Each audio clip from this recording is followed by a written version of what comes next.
Hi, Professor Guy. My name is Denzel Frazier. I am a 3-year mental health professional. I graduated from UC Berkeley in 2021 with my bachelor's in sociology. Excuse me.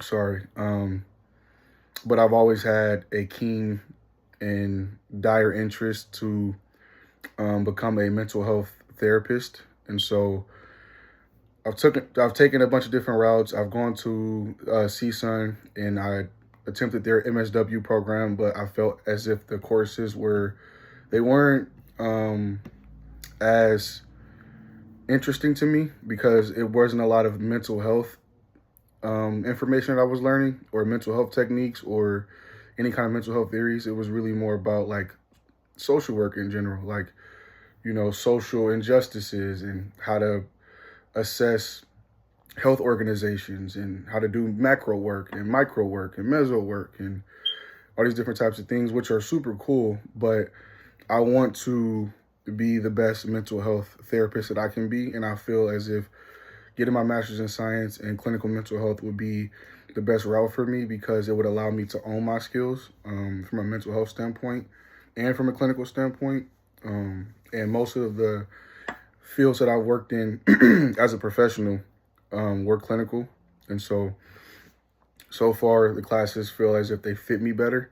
So I'm super excited to be on this journey with you all. And I'm excited to see what I can learn about the professions of ethical and legal considerations when it comes to being a mental health professional in your class. So, yeah, first, let me start off by naming the different sections in the Code of Ethics. I got a bit of a script prepared. I hope that that's okay. So the first one is counseling relationship, confidentiality and privacy, professional responsibility, relationships with other professionals, evaluation, assessment, and preparation, supervision, training, and teaching, research and publication, distance counseling, technology and social media, resolving ethical issues. And so for me, when it comes to counseling relationships, I feel like it is one of the more important sections because it dictates the quality of the treatment for the client. We hear all the time about people who seek out mental health resources or therapy, and they don't feel connected to their therapist. They don't feel like the therapist is really trying to understand them or get to know them on a personal level. And so I think that building a great counseling relationship is important because it sets the foundation for the treatment and all the different processes moving forward for the practitioner and the client as well. And so when it comes to confidentiality and privacy, I think it's extremely important because it goes back into my first point about the client feeling safe. If clients feel that their counselor will share vital information or that their information can be hacked or shared across multiple different platforms, they will probably be more reluctant to open up and to be honest during their sessions with their practitioner. And so this is something I take extremely seriously. And as a 3-year mental health professional, I've had a ton of trainings on HIPAA, on FERPA, you name it. And so extremely important. Professional responsibility. This reminds me a lot about what we learned in our first class and about in my first class, the class that we took before this one. We were talking a lot about how to deliver vital information to clients. Do you tell them? Do you not tell them? Do you tell them directly? Do you sugarcoat? And there was a lot of literature around this topic. And ultimately, I believe in the truth. I believe in expressing the truth. I think the truth will set you free, as they say. And so, yeah, that's kind of how I feel about that. I just feel as if it's our job as practitioners and experts to be honest with people who may not be entirely familiar with the field or the details about a certain diagnosis or treatment process, etc. Relationships with other professionals.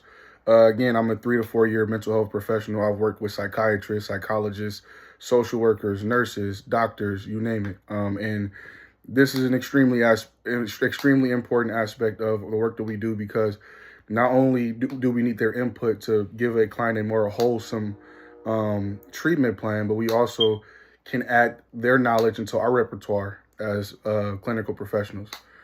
And so when it comes to evaluation and assessment, this is actually probably my favorite aspect about the mental health field, because I feel like this is where we kind of can have the most impact, while being able to assess the client, have the expertise, have the knowledge that we have to be able to kind of give them insight into what may be going on with them, and provide a treatment plan and a way out for that. And so supervision and training, again, super important. At previous work sites I've actually done supervision with a licensed psychologist, and I've learned so much from it. It's an extremely important aspect of becoming a professional clinician, and being able to manage your clients in a professional and ethical way. They have so much knowledge and experience that, to where you wouldn't have to make certain mistakes moving forward as a professional. When it comes to distance counseling and technology, excuse me, I think that this is super interesting because I'm a Gen Z. So I'm not really a millennial, and I'm also not Gen Alpha, but I know a little bit about technology because I think I was kind of growing up in the middle part of the technological boom, I guess you can say. And so I think this is the future of therapy. I think this is the future of mental health work, because it's much more convenient for our clients to get mental health services via FaceTime or Zoom or any kind of face-to-face platform. They could be in any location as long as it's safe and it's confidential, obviously. But I think this is the future of mental health, is the technological aspect. And social media, I believe, over the last 10 years have done an amazing job of heightening people's awareness to mental health issues and how important mental health can be.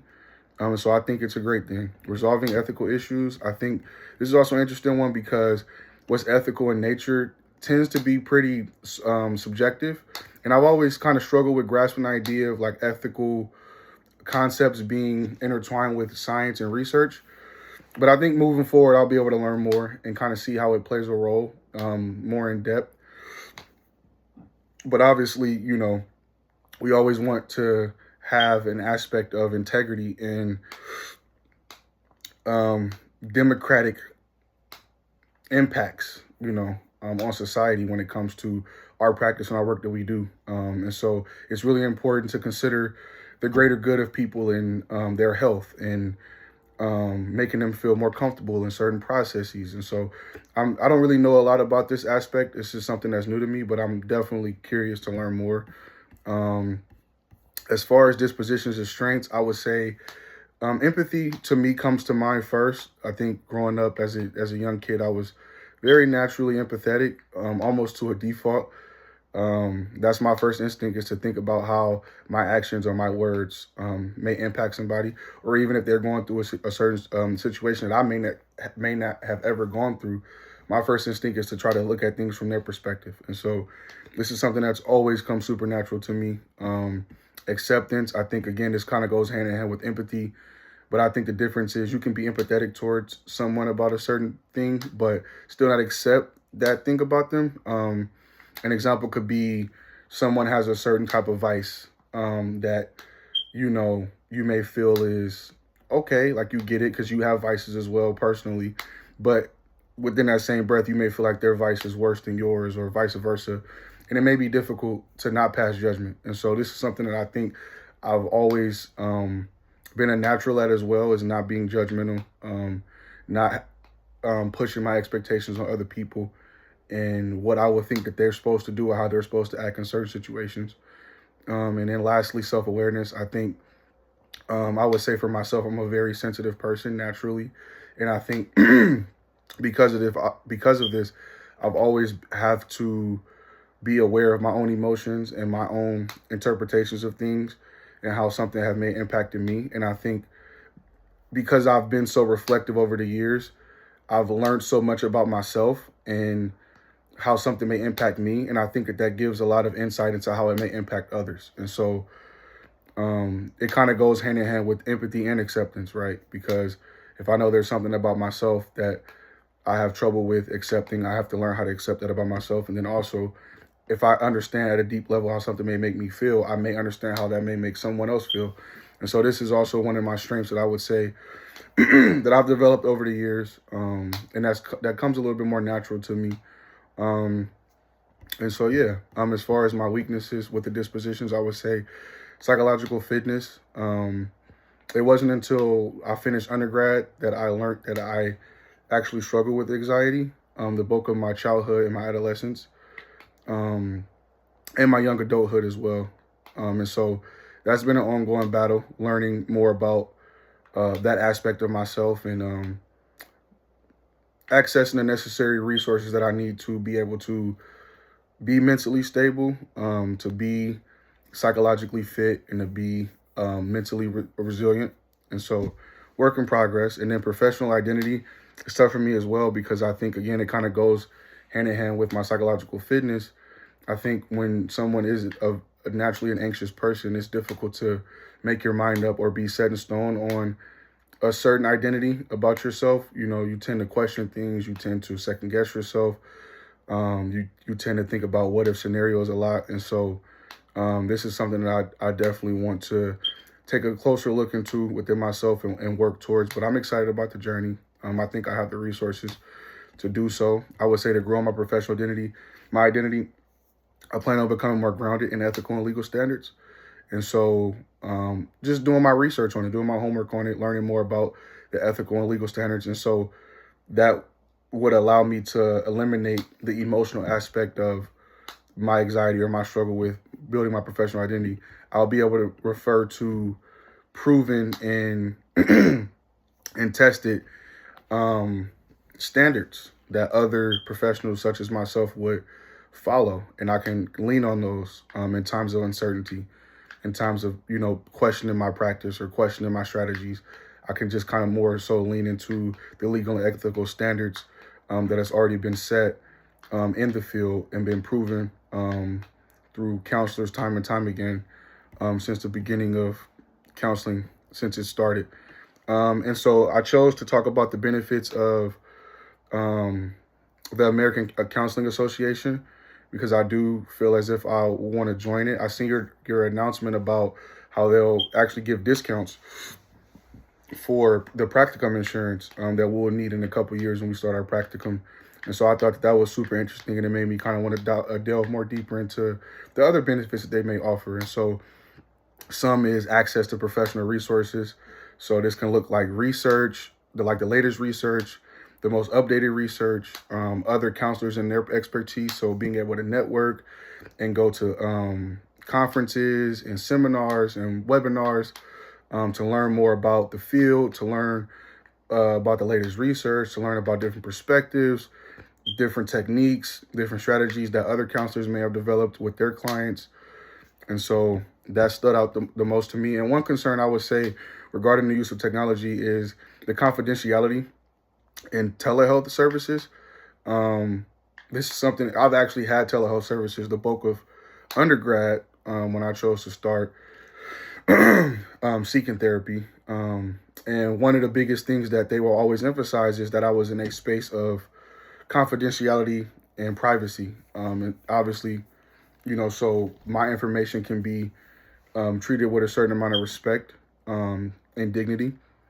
And so I think that this is something that will be interesting to see how moving forward the counseling community develops ethical guidelines around that. And so, yeah, it's something I'm super interested in to see how that folds out and how they'll add that to the code of ethics at some point.